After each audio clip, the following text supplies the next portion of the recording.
Hello, everyone.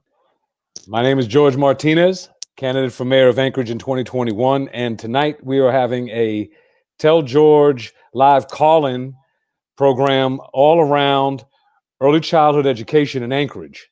And the need for it, we're going to make the case, and we're going to lay out a pathway to get there, to move forward on that.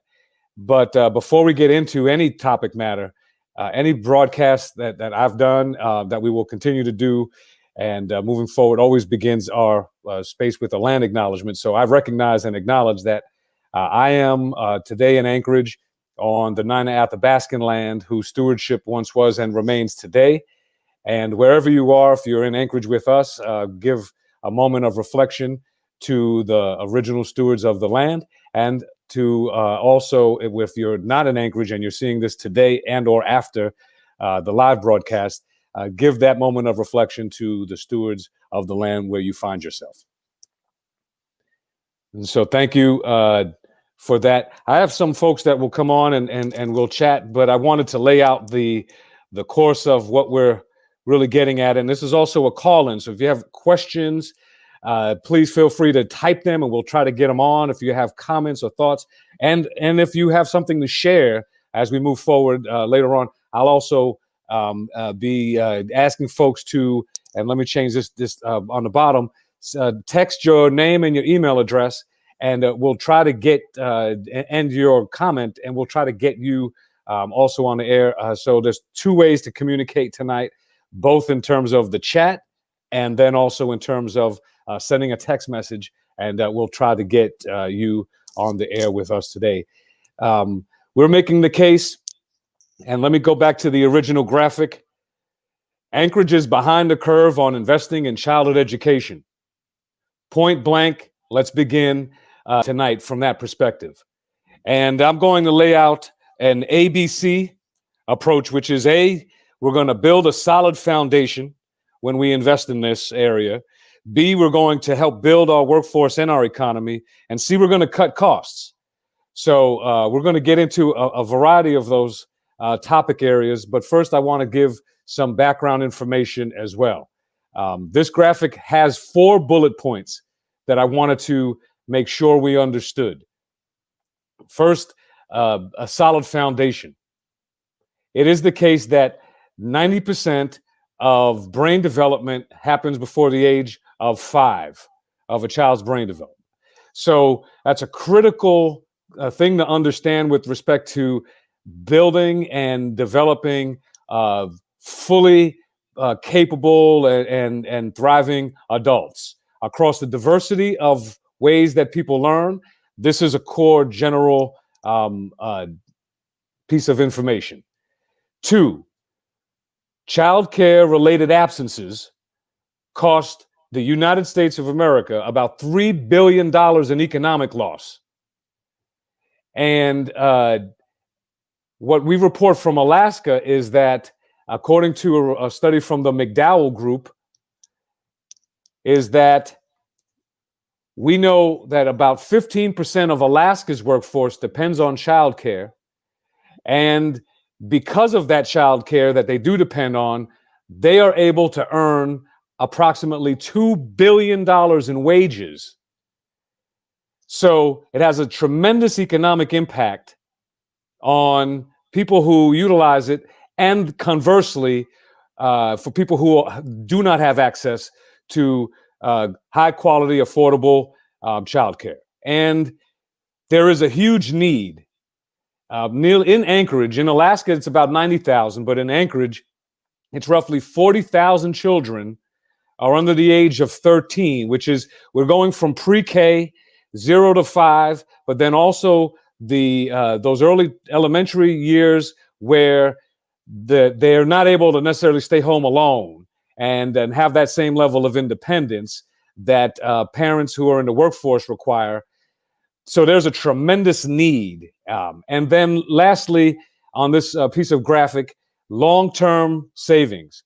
For every $1 invested in high-quality childcare and education, communities save between $4 and $17 in future costs, including remedial special education, juvenile crime, and additional welfare supports. So the information that I just presented is not new. First, I want to just be real clear about that. We've known that this is a worthwhile investment. Major CEOs of major corporations have also supported this. The question is, why is it past time in Anchorage, and what could we do about it?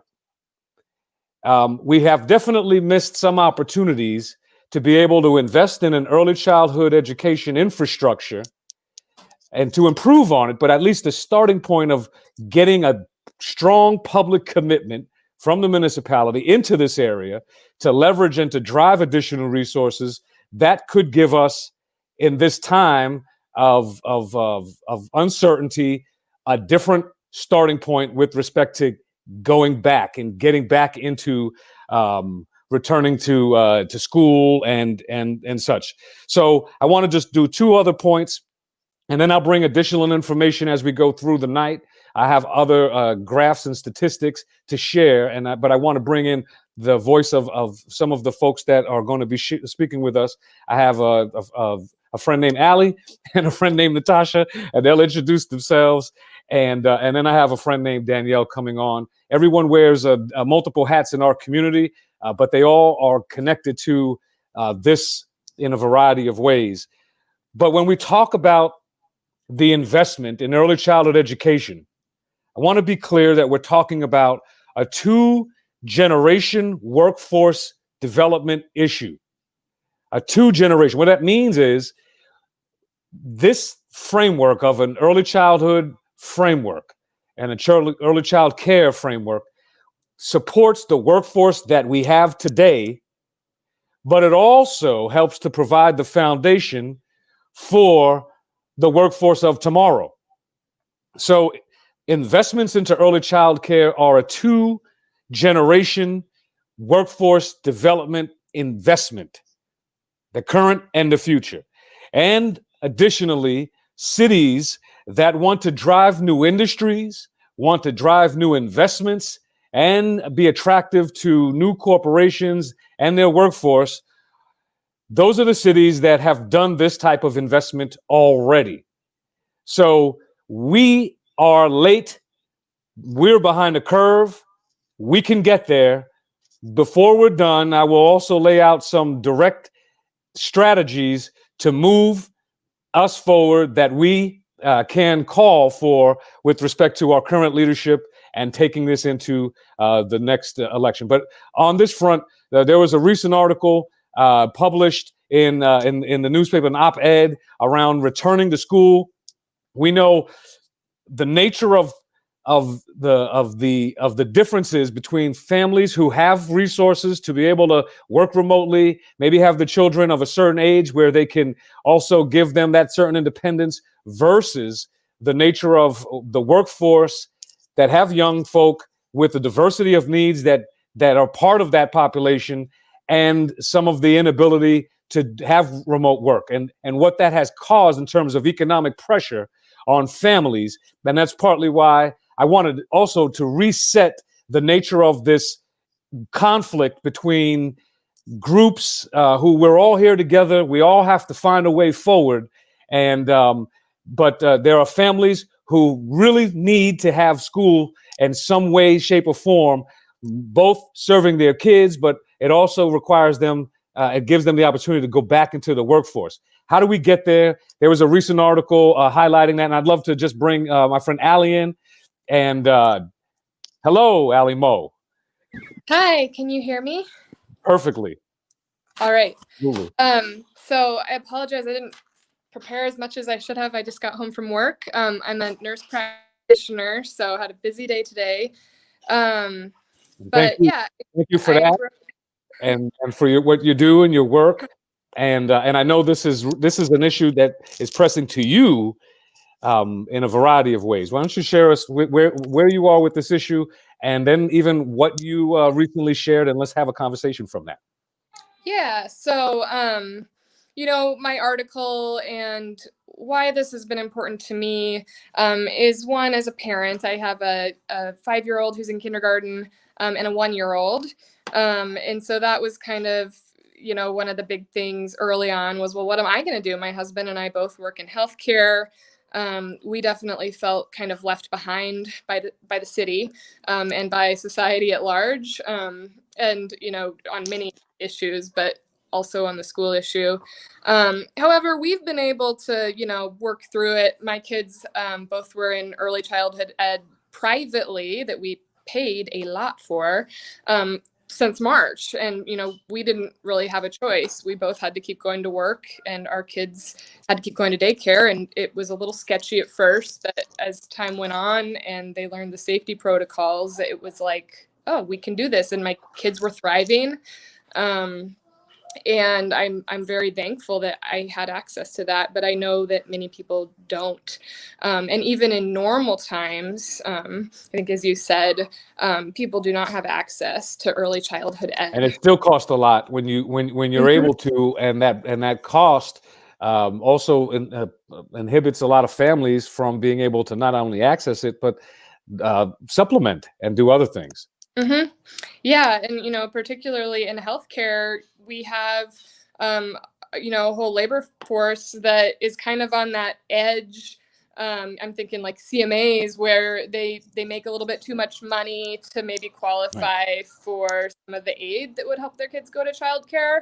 Right. But then childcare is so expensive that they literally can't afford to work either. So we're losing, our society is losing out. And the kids are losing out too, because early childhood ed has so many positive outcomes for children too. And so right. What led me to, caring so much about this issue is, that background, seeing my friends and coworkers that had means sending their kids to private schools this fall. My husband and I having the conversation like, well, no, we're not going to do that. We're not private school people. And, sometimes regretting not doing that, but luckily we've had Campfire. But again, this is like a private, uncoordinated thing that, right. They have scholarships, but then people have to know about them and seek out the scholarship. And there's just been no coordinated effort. It's like this afterthought from the city. Right. Right. And it's been very disappointing to me to see all this focus on bars, restaurants, and not much of a focus on schools. And then, just the health department working with the school district behind the scenes, but not in a way that people really can see easily. They had a great meeting together one day, like at 1 p.m. on a Wednesday in October, but like this should be, the health department should be talking about schools every week. Every single day. Because schools are health. Having access to schools is community health. And to your point, there are a lot of public health implications not having school in terms of reporting for different types of supports that young people need. Mm-hmm. Let alone the school district has done a pretty good job over the course of time with respect to food and making sure that that need is met as well. Yeah. But there are a lot of implications. Pick up the food, and the parent has to be in the home to take care of the kid. And I've worked with a lot of high risk families where maybe one or both parents, or maybe there only is one parent, is in recovery from alcoholism or something else, and that parent is a good parent when they have support. Right. But I worry about what happens to them without support, and are we just turning our back on those people? And we're going to talk with one of our guests later on, and I really want to talk about that something that you mentioned a little bit about, but this equity question. You didn't necessarily use that word, but the nature of the ability for some people to be able to access, for others not, and in the breakdown of not having it, how difficult it is for people to get back into work, right? Because that's I think we're talking a little bit about, in my mind, an investment that should have been made that could have positioned us in a different place to be able to be responsive to these needs now in a crisis. but also how we get back requires that we don't have this as a side conversation any longer, that this is core to our rebuilding and our rebounding process, because we got to get folks back into the workforce, back into business.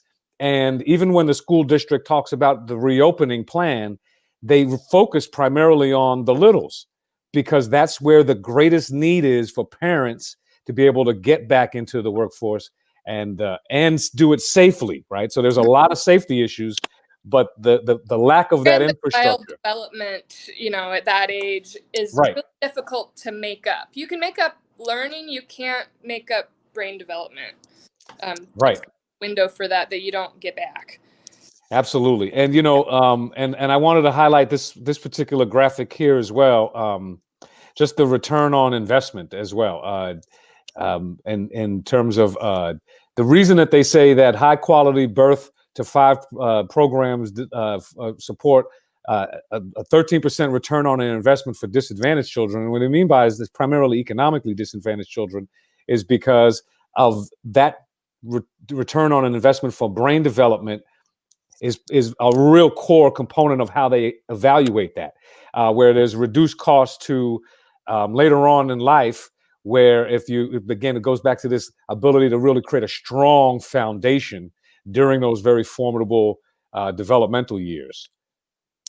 Yeah, and I think you're absolutely right on just the lack of investment over the years kind of leading us to this crisis. We've whittled away at teachers' benefits for many years, which, leaves them not feeling very good about any of these plans, and I don't blame them. And right. Just whittling away at the system as a whole. We're very lucky here that we still have school nurses. My hometown does not have a school nurse in every school. And it's not because school nurses don't save money and help kids. It's because the money is in different buckets. And so, it's not invested in the education system, but we do pay for it in the emergency room when those kids don't have access to care in the schools. That's right. And there's early investments when we talk about even out of school time and after school programming, how important that stuff is later on. It changes, early investments change the nature of the interventions later on and the supports that are required later on. So we could build a stronger foundation into emerging adulthood versus having to save more young people from where they're headed because of the lack of those early connections. And those are all investment opportunities. Those are all things that when we talk about an environment where we'll spend resources in certain other areas that may seem very, very not the same level of priority. Let's just be diplomatic about it. A little off base. This is something that not only makes sense, it's going to help us bounce back stronger. No question about that. Yeah, and I was going to share that, and for folks listening, to the point of the investment, just even Head Start, and Allie, thank you. I'm gonna slide off and stick around. We may bring you back up on, but in terms of Head Start, I wanted to share this out here. On average, we have over 700, almost a 750 child waiting list on Head Starts normally. So obviously Head Start is federal funding, but when we know that these gaps exist, what we as a city decide to do for our own investment in our workforce, in our business community, and in our ability to be attractive, that's what we're talking about today. And I wanted to bring in another friend who is a person who is a mother, who is a student, and educated themselves, a voice in the community, and as far as I know and have heard, a person who will tell it like it is, because the urgency is there, because this is real life, this is not theory. And thank you, Natasha, for being with us this evening. For all the folks, you're more than welcome to introduce yourself and then tell us where you are with this conversation. This has been real to you, the lack of what you've already had to navigate, let alone where we are today. Thank you, George. Yes, my Inupiaq name is Aknangalorok. My English name is Natasha Gamash. I was raised in Nome, and I currently live here in Anchorage. I am a UAA student, majoring in a Bachelor's of Arts in Justice with a minor in Political Science and an Associate of Arts in Alaska Native Studies. I'm a single mother with 6 children, and I have almost 10 years of sobriety. So I'm busy. Hello? Yeah, Natasha. First of all, I was trying to get back on because I wanted to pause and just and honor you sharing who Oh, you are, sharing your space, and for any person that's listening, uh, we absolutely just just honor that and congratulations on that journey. thank you. Thank Absolutely. You know, you've used and your children have used Head Start, and what we talked about the other day was not only quality but not cookie cutter, right? Like, Absolutely. so tell us a little bit about the range of what you found as terms of challenges and then the lack of resources, because this is what I want folks to recognize, that we do have a way forward. And I love the fact that Margot Bellamy's chiming in. I'm going to bring some of that content on, but you said 5 out of 6 of your young ones went through Head Start. Yes. So how Yep. important was that to you? I mean, it's hard to quantify. I can tell you that without my experience at Cook Inlet Native Head Start, I don't think I would be where I am today. When I first started with Cook Inlet Native, it was forever ago because I'm really old. It was South Central Foundation Head Start, and then after that, it morphed to, I think, CDI Head Start, and then it to what it is today, which is Cook Inlet Native Head Start. And I'll admit, when I started with my kids there, I was not clean. I was not sober.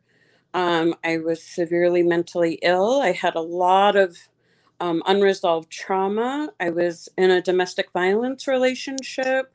I had 0 parenting skills, and and there were challenges. I feel like a lot of those challenges were on me because I came from such an awful background, and so I had this really tremendous need for help that you wouldn't think a Head Start would give. What ended up happening is when I got sober, I was able to tell my Head Start teachers, I don't know how to parent. And instead of judging me, or instead of making an OCS report or something like that, there was this wonderful teacher named Miss Kitty, and I think she's still there. She partnered with me, and she started teaching me how to be a parent. How do you quantify that? How do you measure the return on investment? You can't. And that's not something we think about when we think of Head Start. Right. But that's what they did for me, and when they decided to start this project called the Flourishing Child Project, they got a grant for it, and so they had a therapist come in from, used to be ACMHS, now I think it's called Alaska Behavioral Health. And so Randy Ashford, I think was his name, was a therapist, and he came in and he said, we know that we have a lot of kids with high trauma backgrounds, and we need to target this early on. So they started doing parenting classes. I was able to take parenting classes through the Head Start. I was able to do one-on-ones with Randy.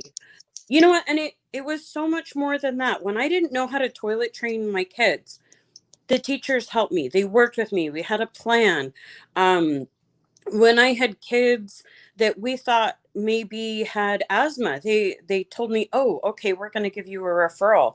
When my little boy, when we were noticing, wow, he doesn't like bright lights, or he has a really hard time with noise, we think he needs an autism screening. There were Mm. so many different ways that they had Right, right, a big impact on my family. They truly supported me and my children. right, right. It sounds like there were so many points of contact.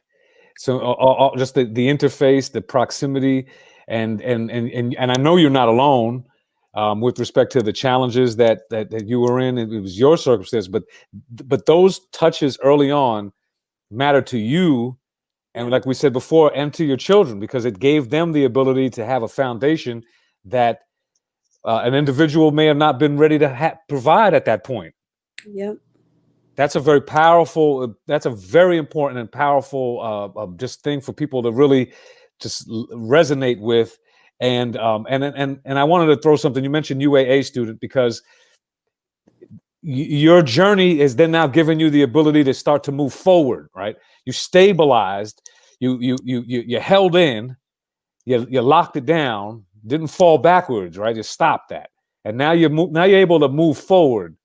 And where are you headed? And the reason that I wanted to really put that out there is because I'm a part of a program called Leadership Anchorage as well.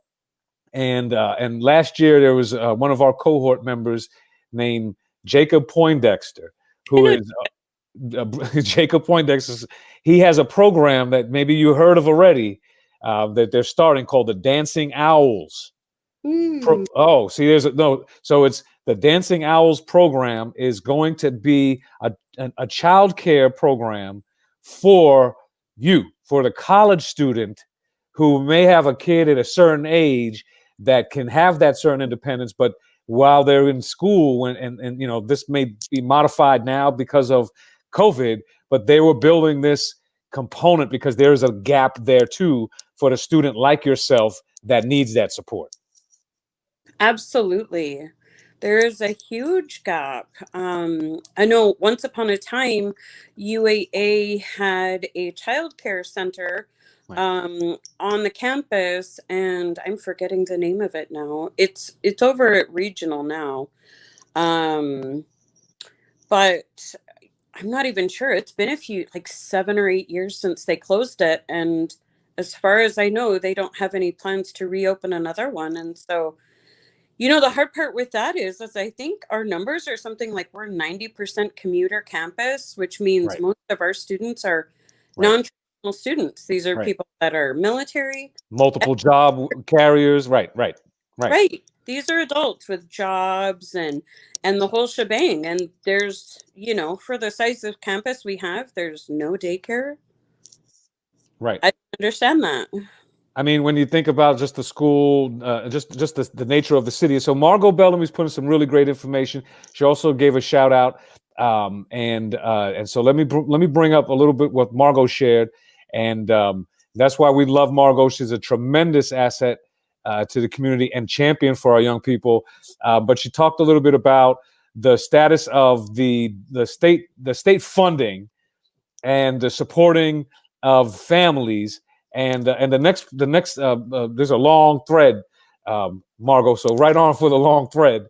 But she reports that the key finding from a report by the Alaska Children's Trust finds that out of the total budget, the children's budget totals for $3.5 billion for fiscal year for all of those things is nearly 12.5% smaller than it had been in the earlier decade. We continue to be on a trend of decline of investment with respect to public education, definitely with respect to early childhood education, and and that's been true definitely in the last several years. But the state continues to do that. Now, part of my challenge is that while that's true, and we need to focus on what the state is doing. And families are very powerful voices with respect to pushing our local legislators to stand up and be a part of what the demand is and the call is. And the Children's Trust does a phenomenal job.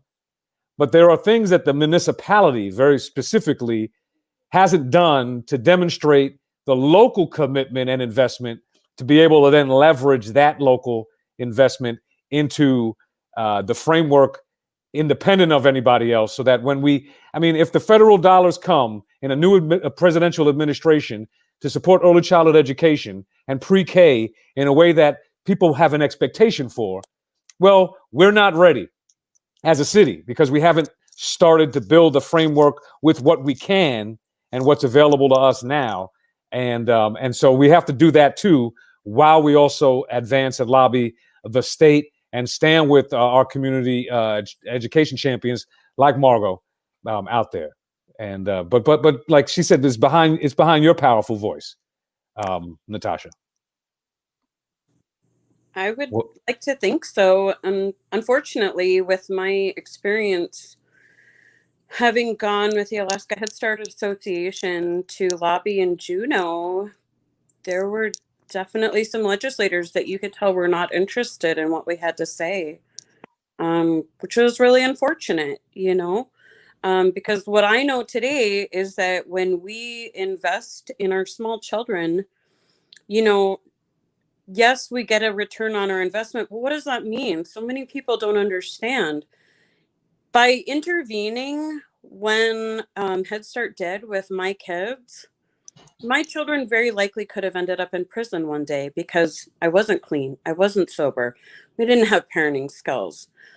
But because of their intervention, but because of the way they partnered with me, I had my oldest boy start college a year early. Wow. He's 20 years old and he's a junior with like a 3.5 GPA at APU, majoring in psychology. My second child just graduated high school. Now, mind you, I did not graduate high school. My mom did not graduate high school. My children's dad did not graduate high school. I've had 2 children graduate, and I'm on track to graduate my third kiddo. She was a year early and going into college to study veterinary medicine. That is the real life impact of what happens when we start not just investing, but partnering. We cannot be oppositional with families. And that is my biggest complaint with the Anchorage School District. We cannot be in opposition. This is a relationship. That's right. If we are going to be successful, we have to partner. And because we're a community, that means we all have to partner. We all have to be on the same page. You don't want crime? Invest in early childhood education. You want the crime rate to go down? Invest in early childhood education. There are so many ways that we can positively impact our community if we just took the time to stop building prisons and start building schools. And using them effectively. Exactly. I mean, you've also now just demonstrated a few emerging contributors to our workforce, to our economy, and to our city, right? So coming from your own journey, your own children are that. And your reflection has been very powerful for people to hear. Natasha, stay with us a little bit in the background. I want to bring on an educator as well, a person that works in the school district, a person that has a background of caring and concerning for young people, but also knows that that there are challenges to getting back.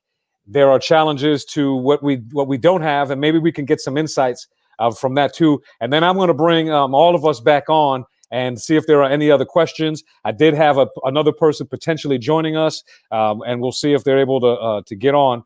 But and I also want to thank, let me just pull this other information while I bring Brother Danielle on. Hey, Danielle. Hey, good evening. Oh, man, thank you for joining. You see this conversation that we're having. We're getting great feedback from people. It's incredibly timely. But you deal with families today. Mm-hmm. You know the diversity of both concern, of concern about going back. And you also know the concern about not being able to, both from a kid's perspective let alone from a working family's perspective. You hear it all. Yeah. And I wanted to begin with acknowledging you as an educator, as a frontline, critically important part of the workforce. And educators are part of the first wave of folks that are on the edge that are going to help us get back to what we call some degree of normalcy. It's going to be the educators. Yeah, no doubt. Thank you for having me on. I'll provide what insight that I can, the best I can. So, yeah, So, I had a holiday sing along today with my kids and the whole school, and it was wonderful. So many parents were on the Zoom, and we had a good little time. I had my Santa hat on. I think I can. Oh, you got it right next to you. Yeah, I had my Santa hat on today. The kids were having a ball with that. But during the let me take this thing off. But during the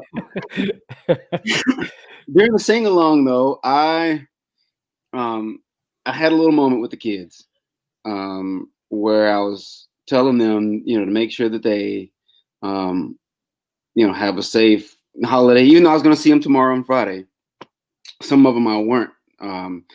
But I told them, make sure you have a safe holiday. Keep your parents, keep your family safe. Make sure that you're masking up and everything. But I had one of those teary moments because I told them that and it was truthful that I miss them. I miss my kids. I'm about to tear up right now again. Especially being a music teacher. Yeah. Because I'm not really doing my, I am doing my music teaching job. I'm going, I teach live classes all day long, but I'm also doing a generalist job where I'm helping out first graders.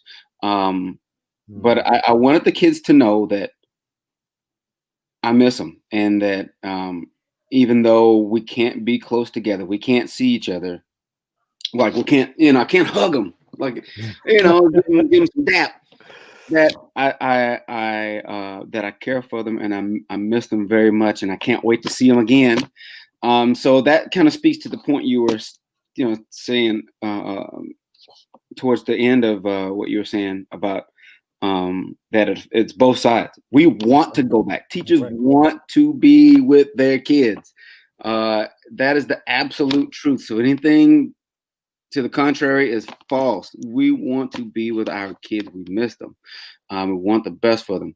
But we also want them to be safe, and so that it's, you have those two competing things going on. But we must keep, my personal belief is that we must keep the health and safety of our kids and their families, at the very top. At the very top. Anything that affects that is secondary.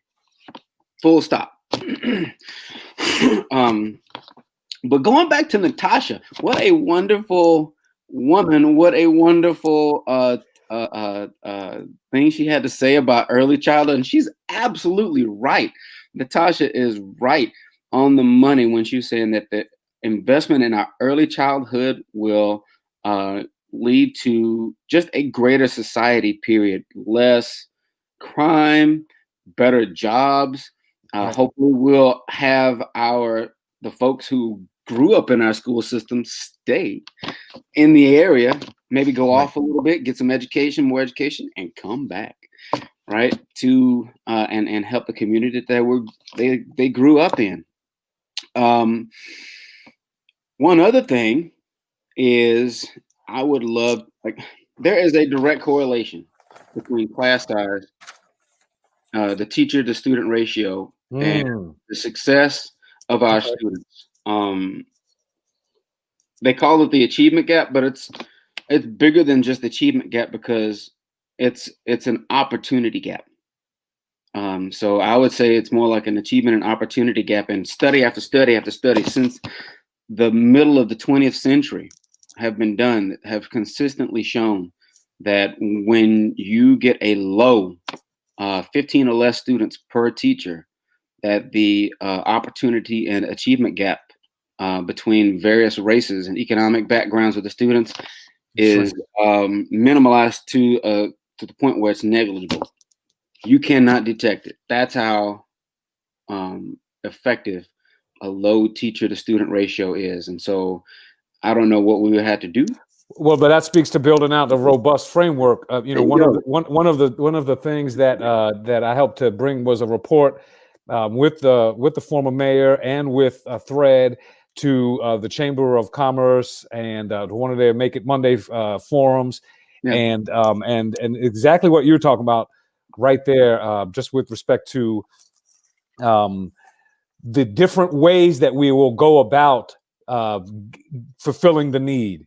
Right. Yeah. I mean, I even mentioned before Dancing Owls as a program that started off in this kind of civil society space, but that's supported by a church and by the university. Right. So there's the way that we build a network, a structure back to this idea of even community school and the nature of extending the ability for us to have the support networks beyond the building, beyond the classroom.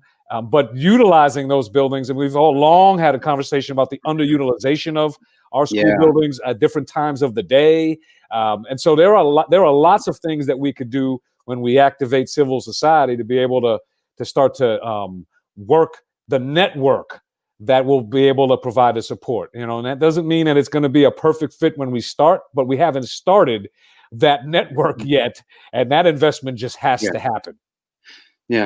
Yeah, and lowering that teacher to student ratio, if we do it right, we can knock two birds out with one stone.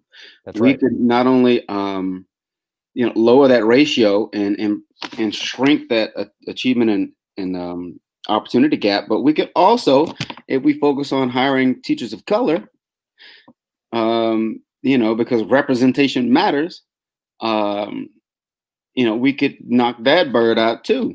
The biggest gap of representation in our school systems right now is in our Alaska Native population, where Alaska Native kids in the Anchor School District make up roughly 25 to 30% of all students. Yet it's like a percentage or less representation in teachers and administration. That's the biggest gap, and that needs to be fixed. You need to see success. That's right. First. That's right. That's absolutely right. And let me just highlight this. I want to bring on our guest back too, so we could come in with this. But Kristen Nilsson, yes, we don't always need new programs. We need more teachers in the classroom. That's right. And that goes back to recruitment, building capacity, building those pipelines from earlier on. But it also back to the point of the Dancing Owls. There are resources in our community where they haven't been utilized. And so part of my challenge is on two fronts. It's folks who would otherwise say, well, this is not an investment worth our while, who have said that for many years. To those folks, the argument is essentially that lack of coming into this space puts us behind the curve of getting back to where we want to be. It doesn't make us economically stronger. It doesn't make us more resilient. So there's a deficiency in that way of thinking about it. We have to move that out of the way now. But to the other side of things, and this is Margot made a point here, and let me pull up this point here that Margot made, said Alaska needs to invest in its children and families, period. Yep. Locally, we have an opportunity with the alcohol tax to invest in early childhood and mental health services. Let me throw it into a different space. I love the fact that this is a broadcast and they're live, so that people could pay attention to see what we're doing, but then also to the political leadership that they can get the insights. They can learn something about this as well. But to Margot's point, let me put a bullet on that. We got everybody back on the screen with us. I see Allie got a fan running behind. Hello. But here's the thing about what Margot said and about our investment in this area. The state of Alaska has, in 2014, we legalized marijuana, recreational marijuana use, and we legalized it. We were 2 years behind Colorado, which did it in 2012, but we were the third state in the United States to do that. I remember there was a lot of touting. There were a lot of, how cool it was to be out in front. And then there was also, you had an anchor, blow up on television. We all remember this sort of the year of that push, right? And here's the point. Denver, the year that they invested, that they legalized in 2012, was the first year they invested a piece of that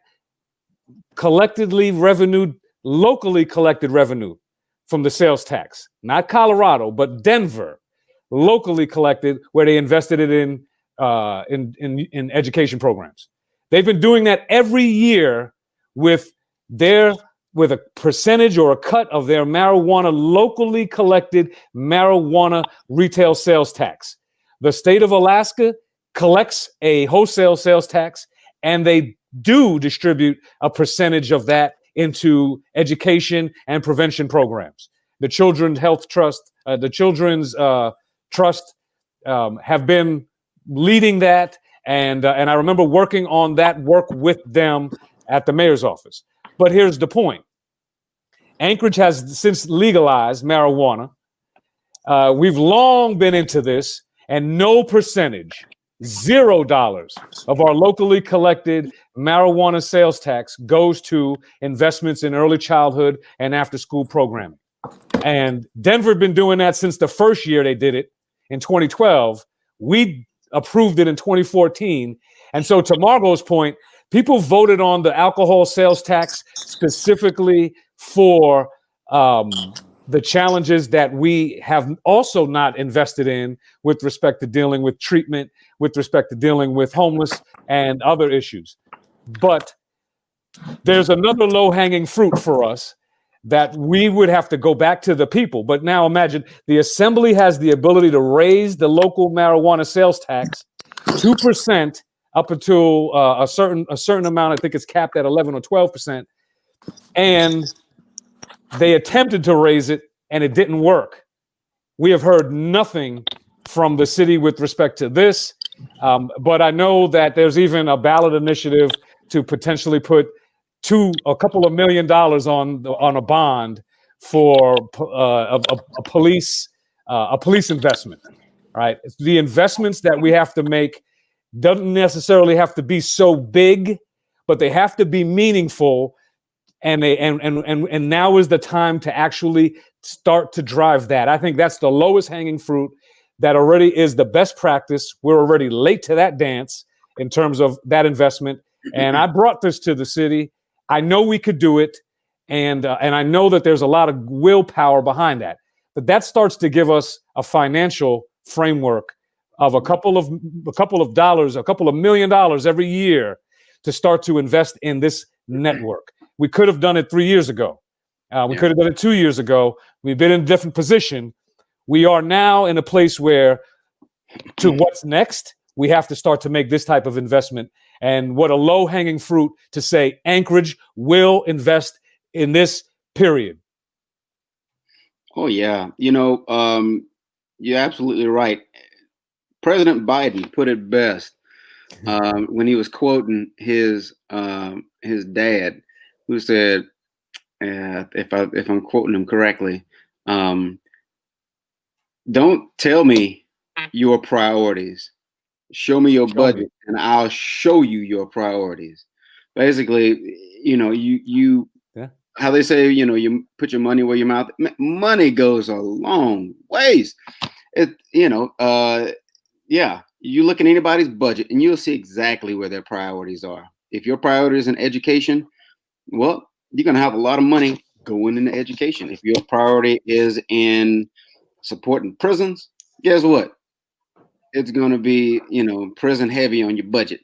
If your priorities are trying to put people in prison, guess what?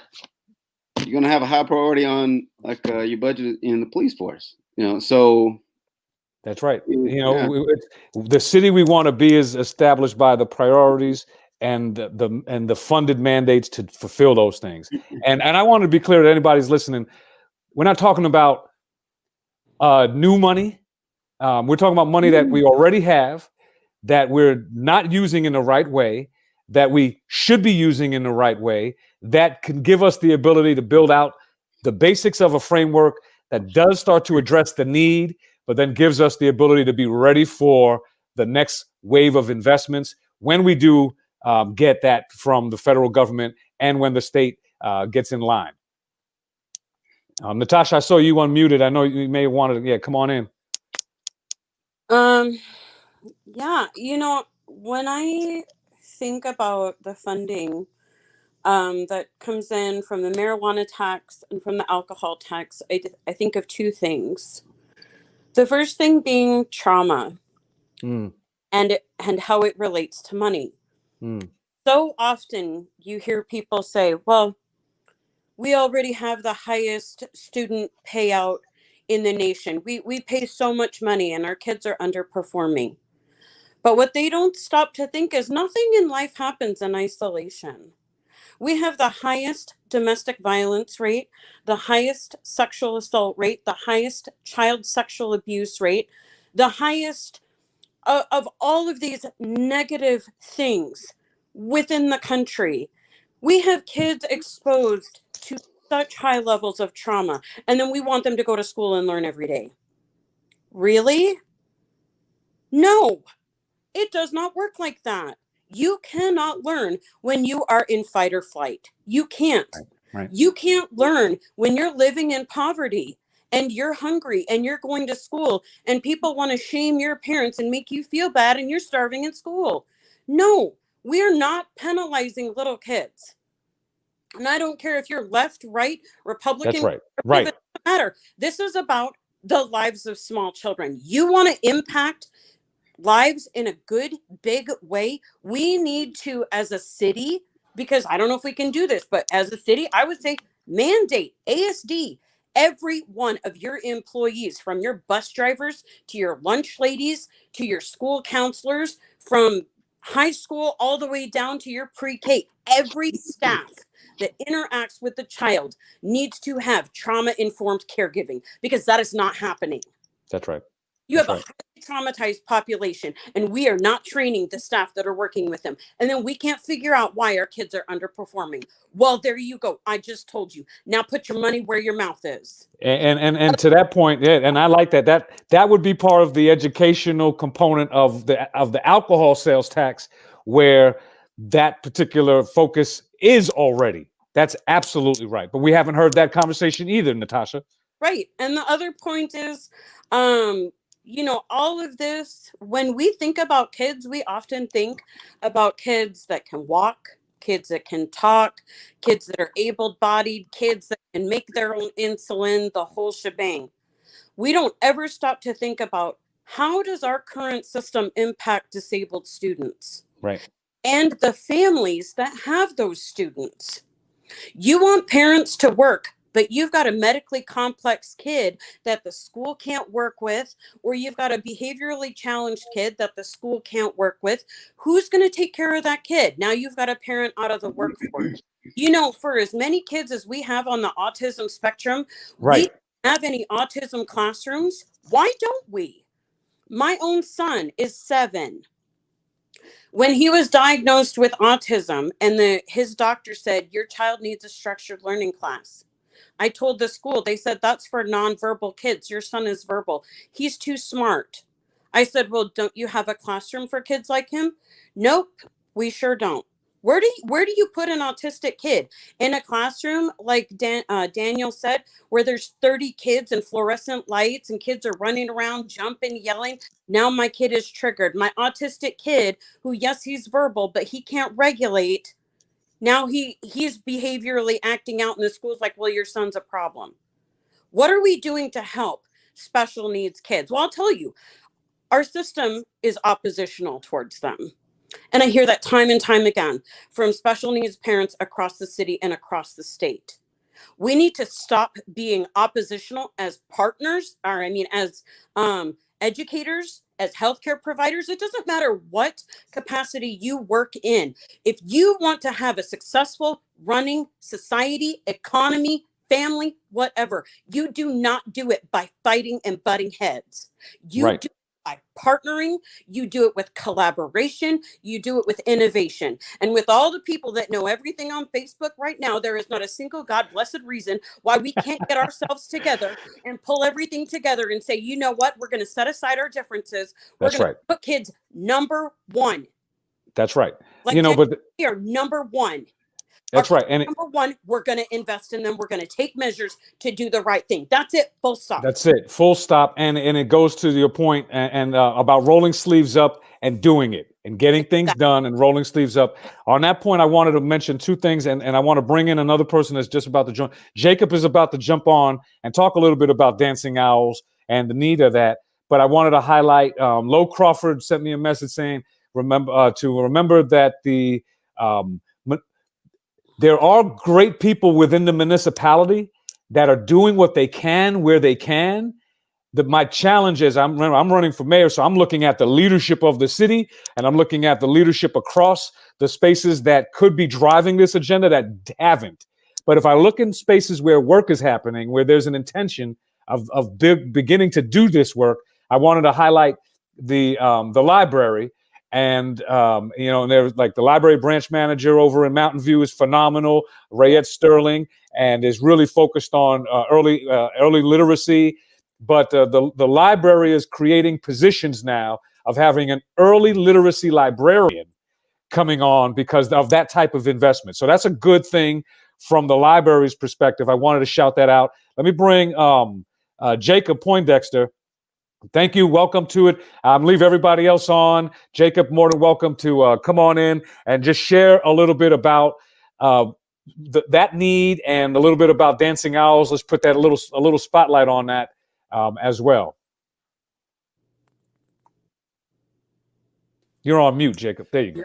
Yeah. Okay. Yeah. I thought hopefully this is the sound is a little bit choppy. I hope I'm coming through okay.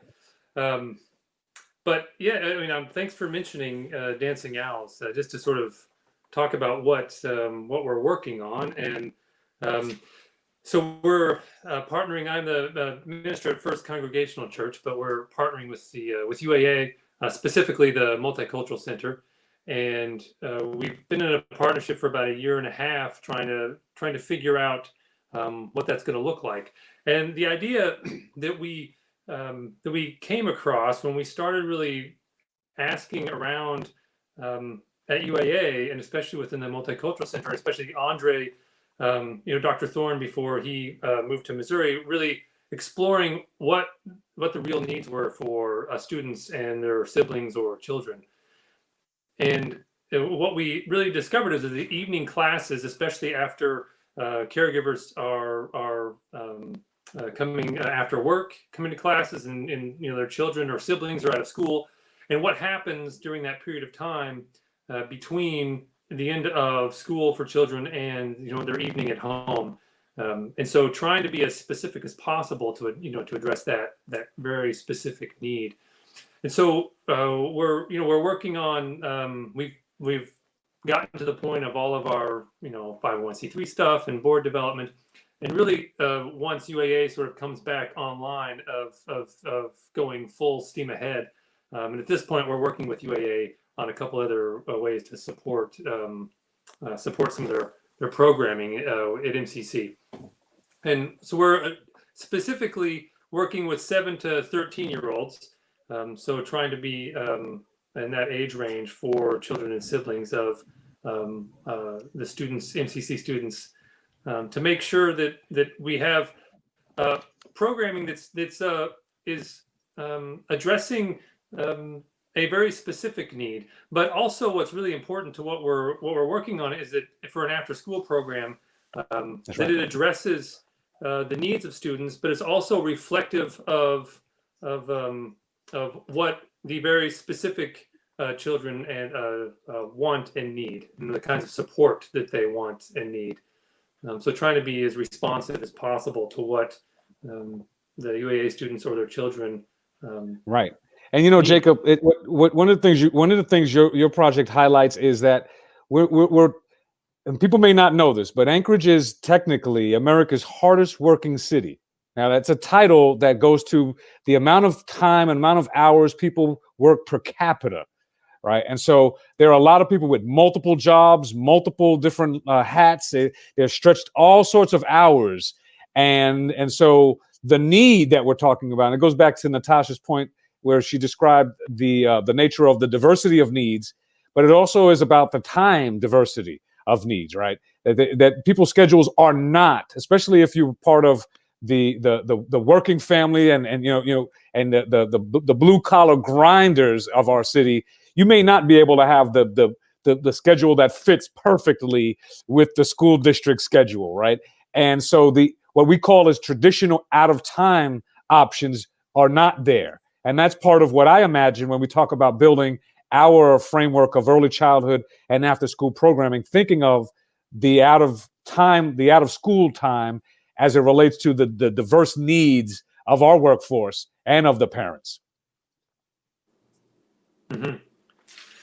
Yeah, I think that's what we in the questionnaires that we asked, we sent out to all of the MCC students, and that was really the answer we get, the response we got back of the respondents anyway, is that was a significant time difficulty and a real reason why people have difficulty completing their programs. So that is a barrier to being able to complete programs. So it's we came at it as primarily to address the need of UAA students, but it inevitably is connected to the needs of their children and siblings, of course. Right. That it's and hopefully, I mean, we have the opportunity in that realm in after school programs often to we're not competing with what their school time is doing. We're not trying to replicate that, but we're able to expand and provide access to experiences that children may not normally come across or may not have access to. So that's really where I think it has the possibility to be a lot of fun. Well, we can partner with organizations around the city. So I want to open it to everybody else, but let me share another stat that I collected, and I wanted to share this with you all. If there's an issue in the city that is going to help really recalibrate the nature of what we prioritize as important, it's going to be this issue. This is one of those issues that helps us understand what we want to be as a community and where we're headed, right? I mean, so it's flat out, point blank, that important. And since I started the campaign and I launched my website, which is with a Tell George survey, I've been asking people what they think about this. And I had a question on there that basically said the city's current marijuana retail sales tax is set at 5%. Do you support using, and my question, I think I had 50%, because I'd like to see that number be of what it currently is. But obviously, if the dollars go up, we may have to refigure what that looks like. But using at least 50% of our locally collected marijuana sales tax for investing in this area of what we're talking about right now. And let me just show you the stats of what people responded to. Any issue that's getting 50% plus one, that's a good issue. You want to run on it. 60% is strong. What I would share is that I zoomed in so we could see it. Over 88% of all respondents said yes, they would support that. And so what you'll see is 77 with a straight yes. And the other degrees were like, yes, what took us so long? Yeah, we should have did this a while ago. And one comment was really great that I also want to highlight. And the comment was, they thought this was, they didn't have an answer because they thought it was cost shifting. What they meant by that was, this is a new tax that we did. So this is great. Yeah, that's fine. Yes, they support that. But the lack of the investment in the first place should have come from core function and core functionality of what we think is important. And so it's not to replace the core. In my mind, this is to ignite the core investment that we can make with what they call in Denver and I don't know that we would say this here, this would be our campaign, but in Denver, and I should share, I talked to the mayor's office. Everything that I'm describing, I tracked for multiple years as the special assistant to the mayor of Anchorage, getting on the phone with other cities, seeing how it's done. And what they call it is toke for tots. The industry loves it because it gives the industry the ability to say, we're a good neighbor, we're a good businesses, we're supporting our community. But think of the quality of life once you get past that. And you think of the investments we're making, how important and how they're close by. They're not far off to be able to start to move in this direction. I know we can get there. I know we have to get there. Are any closing thoughts from anybody? Let's go around and give you final words, and then we'll say goodbye, and we'll come back for another program. Natasha, you open on the mic, so you looks like you might as well go first. I guess the most important thing to me is I just can't stress this enough. I believe in the inherent goodness of all people, no matter the choices they're making, whether they're an alcoholic on the street, whether, you know, they're a teacher at schools, whether healthcare provider, it doesn't matter. I believe in the inherent goodness of people, right? And I also believe that during times of a glaring lack of leadership, people are going to grasp at whatever they can to try to make sense of the world around them, right? To me, that's just like, that's basic. Having strong leadership with strong messaging that says, we value your life enough to invest in you. That is the leadership that I want to support. That is being pro-life. That is being conservative fiscally, because the more we invest now, the more we save later on. That's right. I might be a progressive in a lot of areas, but financially, I am very conservative. I'm against wasteful spending. Absolutely. But investing in our kids is critical. Investing in trauma-informed education, critical. We need to be investing in people. And the more we invest in our children, along with our homeless, like with the alcohol tax, when you help people heal, people don't get to where I'm at because you treat them like garbage. I did not get to where I'm at because people treated me badly. I got to where I'm at today as a clean and sober, working college student, single mom, productive member of society. I got there because people helped me non-judgmentally. They loved me. They cared about me. They told me I was worth it. They told me I could do it. That is the kind of community that I want to live in. That's the kind of community we should be. That's what all of us should be striving for. Because when we do that, that's when the economy booms. Because everyone wants to feel a part of something good. That's right. Everyone wants to be a part of something beautiful. Everyone wants to be inspired. This is not rocket science. This is so easy. All we have to do is make the right decision. And I support you 100%, George. Well, that's why, I mean, sister, thank you. And full disclosure, when we spoke on the phone the other day, yeah, I was crying. I was, you know, because it's, and I want to share this why. And it was when I was listening to Sister Natasha, it reminded me of my sister, and who recently said to me, she reflected that we are chain breakers. We've broken the chain in our own families from where we've come from and the trauma that we've come from. And so, Natasha, you're a chain breaker, and your support means a whole lot to me. And your voice is important for our community to hear. Thank you for using that voice and for your hard work. Thank you, George. I really appreciate that. Thank you. Oh man. And let's go. Anybody else want to unmute and then say goodbye? We'll do it in the order of your unmuting. There's only 3 left. I'll call on you. Jacob, go for it. Yeah, I don't want to go last. That's what I'm going to say.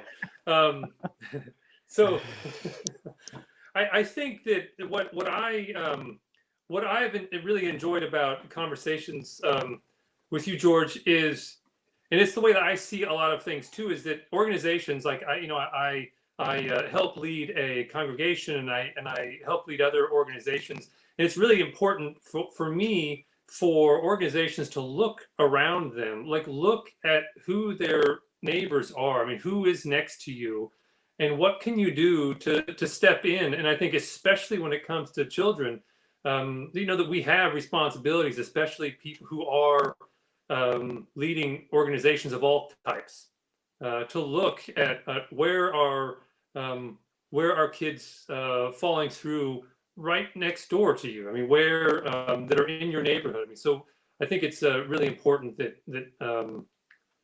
not only that we look for the municipality for leadership, but I think partnering then with the municipality in a way that helps organizations start looking in that direction. And we can make, that you don't have to solve all of the problems. I mean, you can help like 20 kids. I mean, if you can do something that'll address the needs of a very small number, and I think that's really what I'm interested in. I think that's where that's the part. I think we got a lot of promise. And that's the part of unleashing the civil society, right? Unleashing that, right? Knowing that there's a network of support that we could start to amplify and invest in, that it's not going to be necessarily a traditional model, right? It is all of us coming together, which is also back to the point, something that we can do in limited government, how to still get effective outcomes by bringing in, and in this case, an educational institution and a faith-based organization. In your case, Allie, I figured I'll call on you, and then we'll wind up with Danielle. Yeah, thank you. Yeah, I just really appreciate this conversation. And Natasha's story is so powerful. I heard the beginning part of her story in my practice. I've worked in pediatrics for many years with the Alaska Native population, a population that has a lot of historical trauma. And the supports for the children, it doesn't just help the children, it helps the parents. It pays itself back over and over again.